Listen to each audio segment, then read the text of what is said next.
चलो देखो जी, तब हम इसमें अब कल के क्लासेस के बाद अब जो है हम लोग इसमें हम पहले आप देख लेते हैं कि हम लोग को आज क्या क्या समझना है।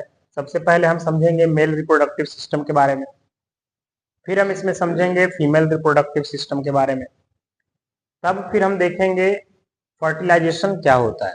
ठीक है, फर्टिलाइजेशन ऐसे तुमको पहले बता दिया गया है कि फर्टिलाइजेशन क्या होता है, लेकिन अब जो है हम फर्टिलाइजेशन ह्यूमन में देखेंगे। तो हम इसमें देखेंगे फर्टिलाइजेशन इन ह्यूमन, कि ह्यूमन में कैसे फर्टिलाइजेशन होता है।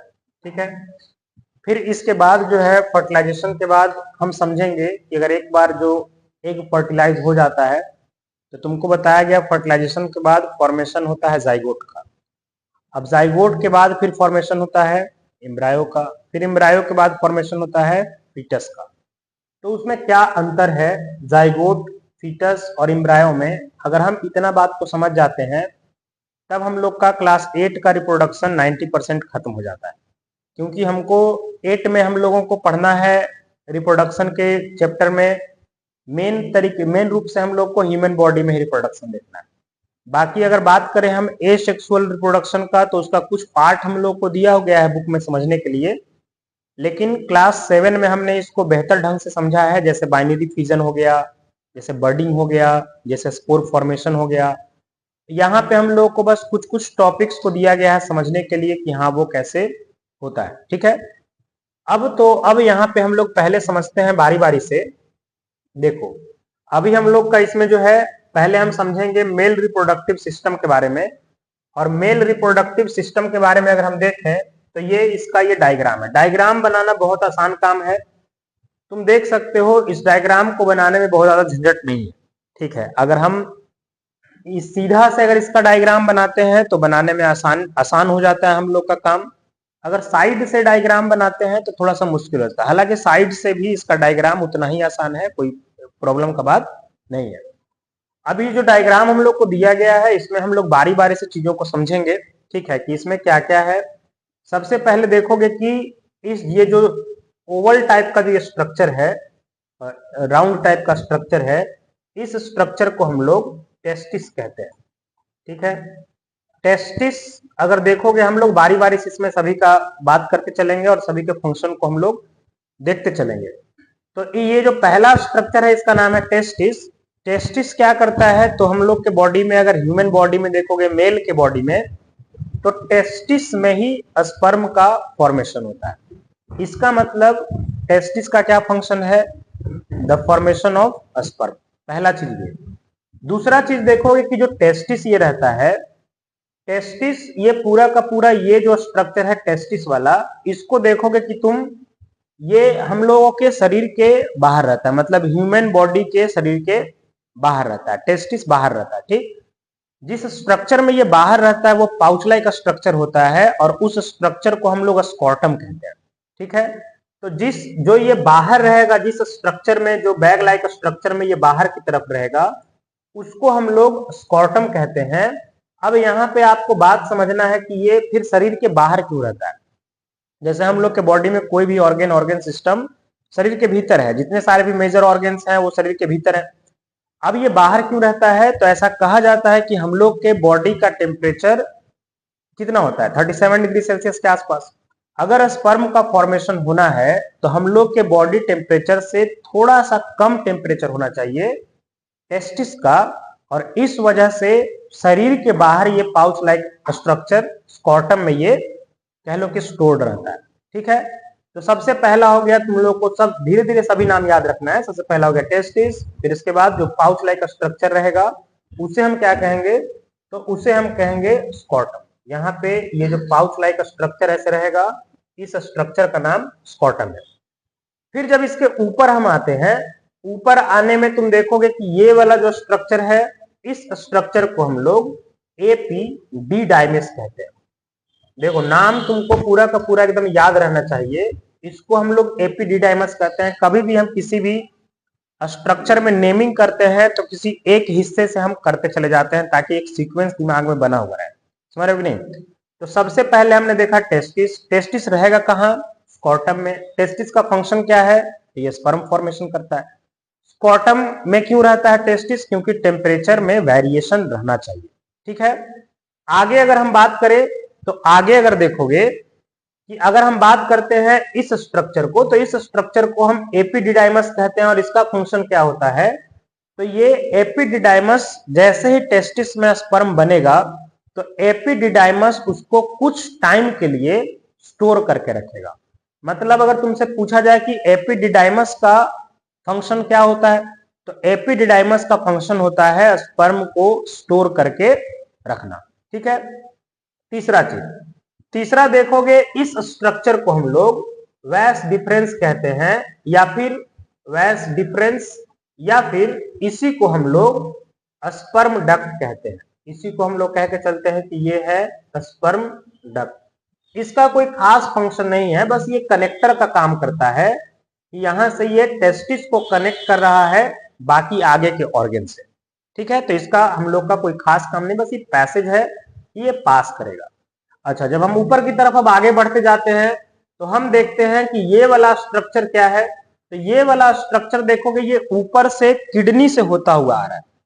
मतलब जो किडनी से होता हुआ आता है तो वो यूरिन को कैरी करता है, और जो यूरिन को कैरी करता है उसे हम लोग क्या कह के चलते हैं, यूरेटर कह के चलते हैं। ये देखोगे कि यूरेटर है जो कि कहां से आ रहा है, किडनी से आ रहा है।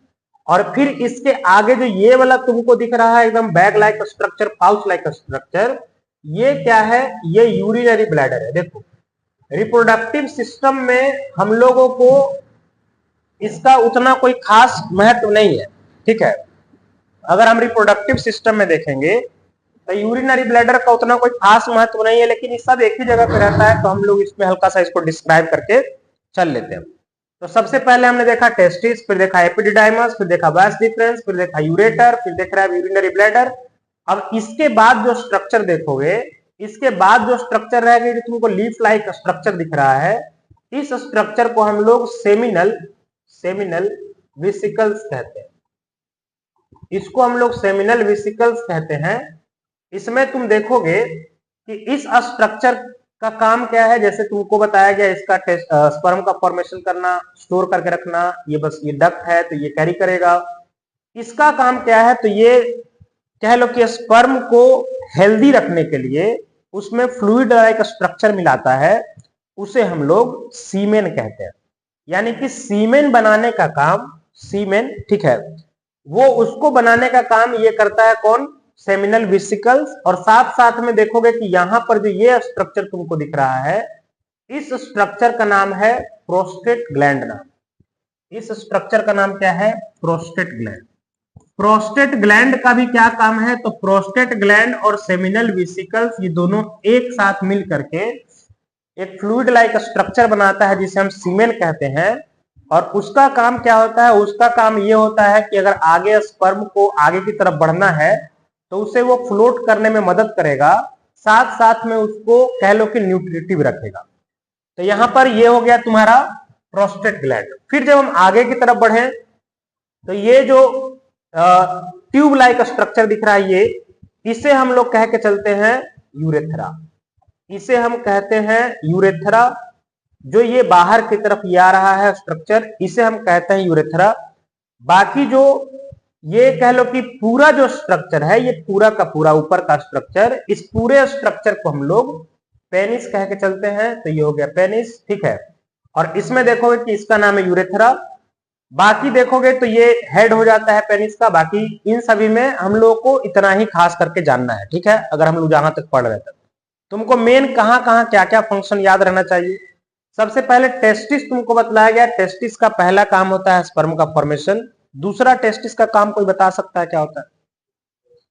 हाँ, गुड।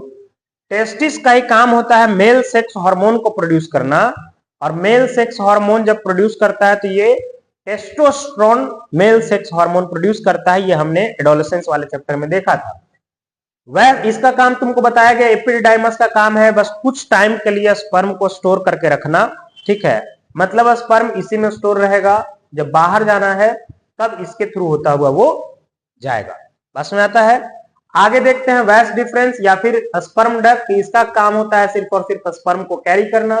फिर ऊपर देखते हैं तो यूरेटर, यहां देखते हैं तो urinary bladder, seminal vesicles, prostate gland, फिर इसके बाद पेनिस और फिर इसके बाद यूरेथ्रा। ठीक है, इन इतना तुमको चीजों के बारे में जानकारी लगभग होना चाहिए। बस में आता है? तो पहले हम लोग इतनी बातों को नोट करेंगे, तब हम आगे की तरफ बढ़ेंगे। बात करते हैं फीमेल रिप्रोडक्टिव सिस्टम के बारे में। तो फीमेल रिप्रोडक्टिव सिस्टम में देखोगे, सबसे पहला चीज हमको देखना है कि ये जो स्ट्रक्चर है, जो तुमको साइड साइड में दिख रहा है, ये हमने पढ़ा था अपने एडोलेसेंस वाले में भी, कि इस ही स्ट्रक्चर को हम लोग कहते हैं क्या चीज? ओवरी कहते हैं। इस स्ट्रक्चर का नाम ओवरी है। और जैसे मेल में टेस्टिस पेयर में पाया जाता है, उसी तरीके से फीमेल में ओवरी पाया जाता है पेयर में। ओवरी का फंक्शन क्या होता है? ओवरी का दो फंक्शन होता है। पहला इसका फंक्शन होता है, पहला काम तो इसका ये होता है कि ये बनाता है क्या? ओवम बनाता है। ठीक है, पहला इसका काम है कि ओवम बनाता है। दूसरा इसका काम क्या है? दूसरा इसका काम यह है कि फीमेल सेक्स हार्मोन यही बनाता है। फीमेल सेक्स हार्मोन तुम लोगों को पहले ही बतलाया गया। फीमेल सेक्स हार्मोन्स कौन कौन सा है? तो एक हार्मोन जिसका नाम है ईस्ट्रोजन और एक नाम है प्रोजेस्टेरोन।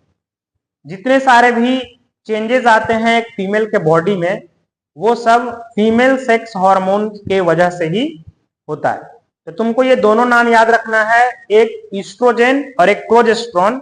इसको हमने अपने एडोलेसेंस वाले चैप्टर में अच्छे तरीके से देख चुका है, तो इसको अभी रहने देते हैं।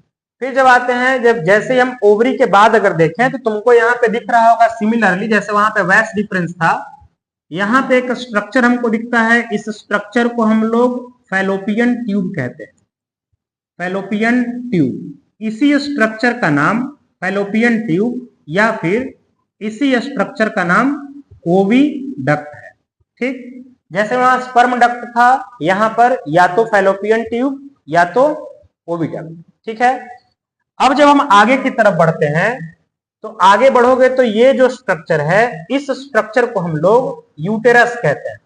यूटेरस देखो वही स्ट्रक्चर है। अच्छा, ओविडक्ट का क्या काम होता है?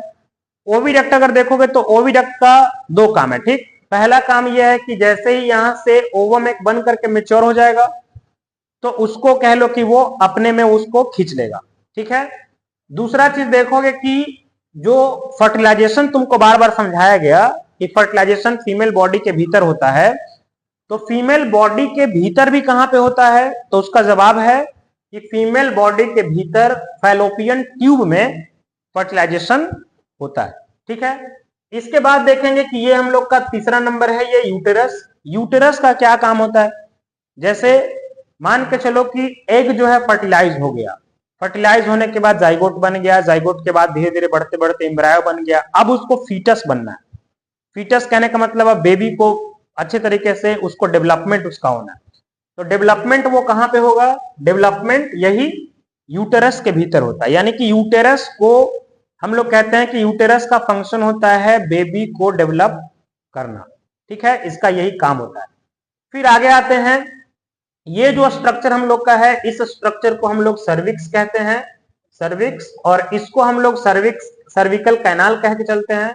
और ये जो स्ट्रक्चर है, इस स्ट्रक्चर को हम लोग वजाइना कह के चलते हैं। ठीक, स्पर्म इसी रास्ते थ्रू एंट्री करता है, एंट्री करने के बाद इधर से जाएगा सीधे वो, अगर मान के चलो यहाँ पर एग है, तो एग को जाकर के वो फर्टिलाइज कर देगा। फर्टिलाइज करने के बाद अब ये जो एग है वो धीरे धीरे धीरे धीरे धीरे करते करते यहां पर आएगा, ये यूटेरस के इनर वॉल में चिपक जाएगा। चिपकने के बाद वहां पर अब वो कह लो बैग लाइक स्ट्रक्चर में स्टोर हो जाएगा। धीरे धीरे वो अब कह लो कि डेवलपमेंट के पीरियड में रहेगा। जो पूरा का पूरा डेवलपमेंट का पीरियड होता है, उस पीरियड को हम लोग गेस्टेशन पीरियड कहते हैं। अब ये ह्यूमन बॉडी के भीतर 9 मंथ का होता है। 9 मंथ जैसे ही होगा बेबी डेवलप हो जाएगा, उसके बाद उसका जन्म हो जाएगा। ठीक है, तो हम लोग अगर देखें इसमें फिर से एक बार इसको हम रिकैप कर लें, तो देखें कि फीमेल बॉडी के भीतर हम लोग को इतनी बातों को हमको जानना रहता है, जिसमें सबसे पहला क्या है? ओवरी। ओवरी का क्या काम है? ओवरी का दो काम है। सबसे पहला इसका काम है ओवम को प्रोड्यूस करना, दूसरा काम है फीमेल सेक्स हार्मोन ईस्ट्रोजन और प्रोजेस्टेरोन को बनाना। फिर इसके बाद हम देखते हैं फैलोपियन ट्यूब। फैलोपियन ट्यूब का क्या काम है? तो फैलोपियन ट्यूब में ही फर्टिलाइजेशन होता है, और ओवम से कह लो कि ये ओवरी से ओवम को ये लेने का काम करता है कौन? Fallopian tube. जैसे तुमको उसमें बतलाया गया कि बर्थ कंट्रोल जब होता है तो बर्थ कंट्रोल में हम वैस डिफरेंस को सर्जरी करते हैं।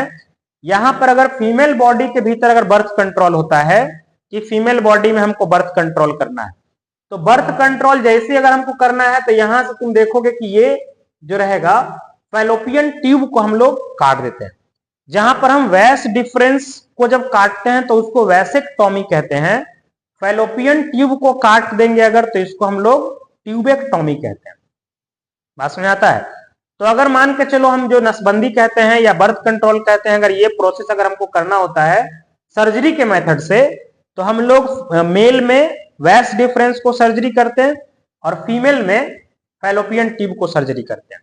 ठीक है, तो ये बात तुमको ध्यान रखना है। फिर आगे जब हम बढ़ते हैं तो ये यूट्रस का सेक्शन हो गया। तुमको बताया गया कि ये यूट्रस का जो सेक्शन है ये इसमें बेबी धीरे धीरे करके ग्रो करेगा।